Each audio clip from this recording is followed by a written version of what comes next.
নোয়াখালীর বেগমগঞ্জে এক গৃহবধূকে সড়কে পথ আটকে নির্মমভাবে ছুরিকাঘাতে হত্যা করেছে দূর সম্পর্কের এক দেবর। এ সময় গৃহবধূর সঙ্গে থাকা শ্বশুর রেজাউল হককেও ছুরিকাঘাতে গুরুতর আহত করা হয়।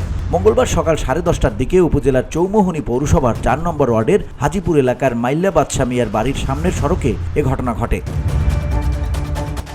নিহত শাহনাজ আক্তার পিঙ্কি উপজেলার চৌমুহনী পৌরসভার 9 নম্বর ওয়ার্ডের পৌর হাজিপুর এলাকার নোয়াবাড়ির কুয়েত প্রবাসী জাহাঙ্গীর আলমের স্ত্রী। অভিযুক্ত সাইফুল ইসলাম ওরফে খালেদ একই বাড়ির 20 লিটনের ছেলে। নিহতের বড় বোন ফারজানা আক্তার সুমি বলেন, পারিবারিকভাবে 16 বছর আগে পিঙ্কির বিয়ে হয়।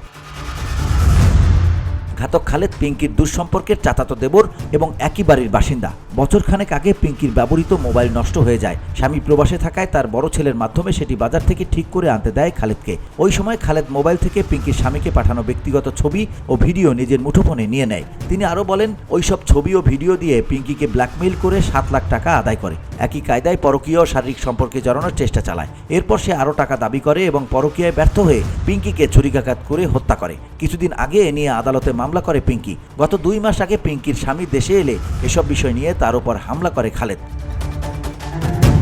নিহতের বোনের জামাই বাবর হোসেন বলেন, মঙ্গলবার সকাল 10টার দিকে স্বামীর বাড়ি থেকে শ্বশুর রেজাউল হকের সঙ্গে চৌমুহনী পৌরসভার 8 নম্বর ওয়ার্ডে বাবার বাড়ি যাচ্ছিলেন পিঙ্কি। ওই সময় তারা চৌমুহনী পৌরসভার 4 নম্বর ওয়ার্ডের বাদশা মিয়ার বাড়ির সামনে সড়কে পৌঁছলে খালেদ তাদের গতিরোধ করে। সেখানে বাকবিতণ্ডার এক পর্যায়ে পিঙ্কিকে এলোপাতাড়ি ছুরিকাঘাত করে খালেদ। এতে ঘটনাস্থলেই তার মৃত্যু হয়। VOD Bangla news desk.